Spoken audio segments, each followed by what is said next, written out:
Yahweh, soberano Pai Celestial, no poder do nome do nosso Senhor Cristo Jesus, nos abençoa e nos guarda, nos ilumina e nos guia por um bom caminho. Aleluia. Amém. Estudo bíblico. 2 Coríntios 8 verso 15. Nova Bíblia Viva. Introdução. 2 Coríntios 8 trata da importância da generosidade e da partilha entre os cristãos. Paulo está incentivando a igreja de Corinto a participar de uma coleta para ajudar os cristãos necessitados em Jerusalém. O versículo 15, que será o foco do nosso estudo, serve como um princípio fundamental que justifica e motiva essa generosidade. Ao citar uma passagem do Antigo Testamento, Paulo estabelece uma base bíblica para a prática da igualdade e da suficiência dentro da comunidade da fé. Contexto histórico. O capítulo 8 de 2 Coríntios descreve a generosidade exemplar das igrejas da Macedônia, que, apesar de sua própria pobreza, contribuíram abundantemente para ajudar os irmãos em Jerusalém. 2 Coríntios 8 versos 1 ao 5.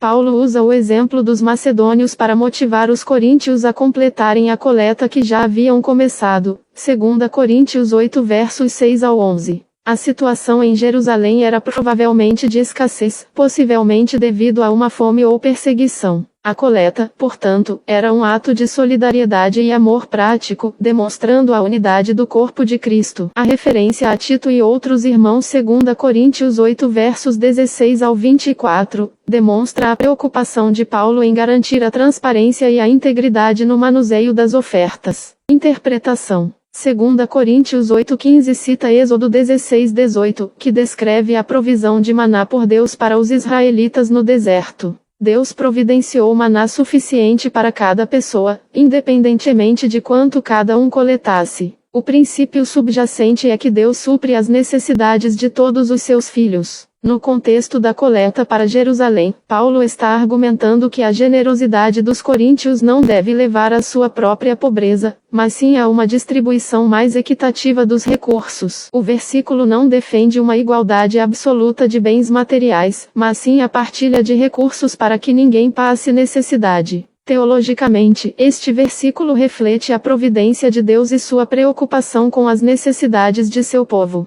Ele também destaca a importância da mordomia cristã, ou seja, o uso responsável dos recursos que Deus nos confiou. A generosidade não é apenas um ato de caridade, mas uma expressão de fé e obediência a Deus. A Trindade está implícita neste versículo. Deus Pai provê, Jesus Cristo, o rico que se fez pobre, 2 Coríntios 8:9, é o modelo de generosidade. E o Espírito Santo capacita os crentes a serem generosos e a compartilhar seus bens com os necessitados. Para os crentes contemporâneos, este versículo nos desafia a examinar nossas próprias atitudes em relação ao dinheiro e aos bens materiais. Somos chamados a ser generosos e a compartilhar com aqueles que estão em necessidade, confiando que Deus suprirá todas as nossas necessidades. Filipenses 4:19. Veja as referências. Êxodo 16 verso 18. Este é o versículo citado por Paulo em 2 Coríntios 8:15. Ele fornece o contexto original da provisão de maná por Deus no deserto. Ao conectar a generosidade dos coríntios com a provisão de Deus para Israel, Paulo enfatiza que a generosidade é uma expressão da fidelidade de Deus e da sua preocupação com as necessidades do seu povo. Filipenses 4 verso 19. O meu Deus suprirá todas as necessidades de vocês, de acordo com as suas gloriosas riquezas em Cristo Jesus. Este versículo reforça a promessa de que Deus suprirá todas as necessidades daqueles que confiam nele. Ele também nos lembra que a generosidade não é um ato de sacrifício, mas sim um ato de fé, confiando que Deus suprirá todas as nossas necessidades. Estes dois versículos, juntamente com 2 Coríntios 8:15, nos lembram que a generosidade é um princípio fundamental da fé cristã, baseado na providência de Deus e na nossa confiança em sua fidelidade. Amém. Estudo bíblico. 2 Coríntios 8:15, nova tradução na linguagem de hoje. Introdução. O versículo 15 do capítulo 8 de 2 Coríntios, na nova tradução na linguagem de hoje, serve como um resumo e princípio fundamental da exortação de Paulo à igreja de Corinto em relação à coleta para os cristãos necessitados da Judeia. Este capítulo é dedicado a encorajar a generosidade, exemplificada pela oferta voluntária e abundante das igrejas da Macedônia, versículos 1 ao 5. Paulo não está ordenando, mas sim apelando ao amor e à demonstração prática da fé através da partilha dos recursos, versículos 8 e 10. O versículo 15, citando as Escrituras, oferece a base teológica para essa partilha equitativa. Contexto histórico. A coleta para os cristãos da Judeia era uma prioridade para Paulo. Em diversas cartas, Romanos 15 versos 25 ao 27. 1 Coríntios 16 versos 1 ao 4, ele menciona o seu empenho em levantar fundos entre as igrejas gentias para auxiliar a comunidade de Jerusalém, que enfrentava dificuldades financeiras. Essa iniciativa tinha um significado profundo.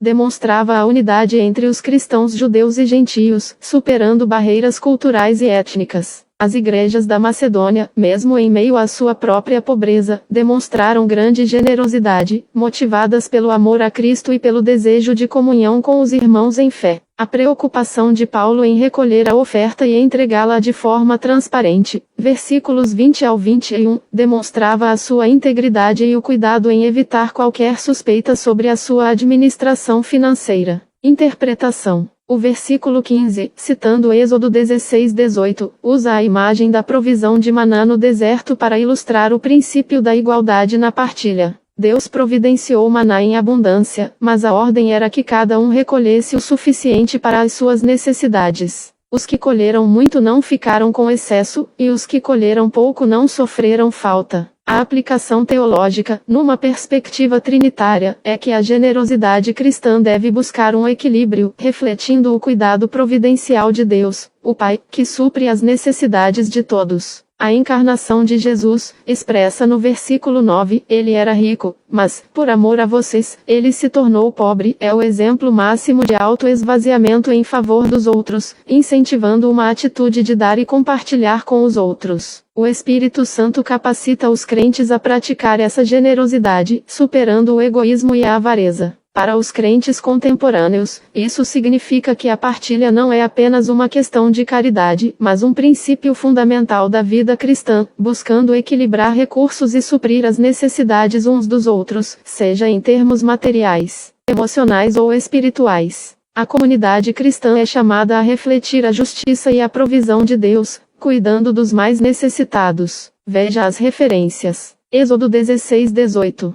Este é o versículo citado diretamente em 2 Coríntios 8:15. O contexto em Êxodo é a provisão milagrosa de maná por Deus durante a jornada do povo de Israel no deserto. A quantidade de maná que cada pessoa coletava era suficiente para suas necessidades, ilustrando a providência divina e a importância de não acumular excessivamente. A conexão com 2 Coríntios 8:15 enfatiza que a generosidade e a partilha devem garantir que todos tenham o suficiente, sem que alguns acumulem em detrimento de outros. Atos 4 versos 32 ao 35. Este trecho descreve a vida da igreja primitiva em Jerusalém, onde os crentes compartilhavam seus bens e recursos. Ninguém considerava unicamente sua coisa alguma que possuía, mas compartilhavam tudo o que tinham. Atos 4:32. Essa prática era uma demonstração concreta do amor cristão e da unidade da igreja, resultando na ausência de necessitados entre eles. A ligação com 2 Coríntios 8:15 mostra que a exortação de Paulo à generosidade não era uma ideia nova, mas uma continuação do ideal da igreja primitiva, onde a partilha e a igualdade eram valores fundamentais. Ambos os textos enfatizam que a fé genuína se manifesta em ações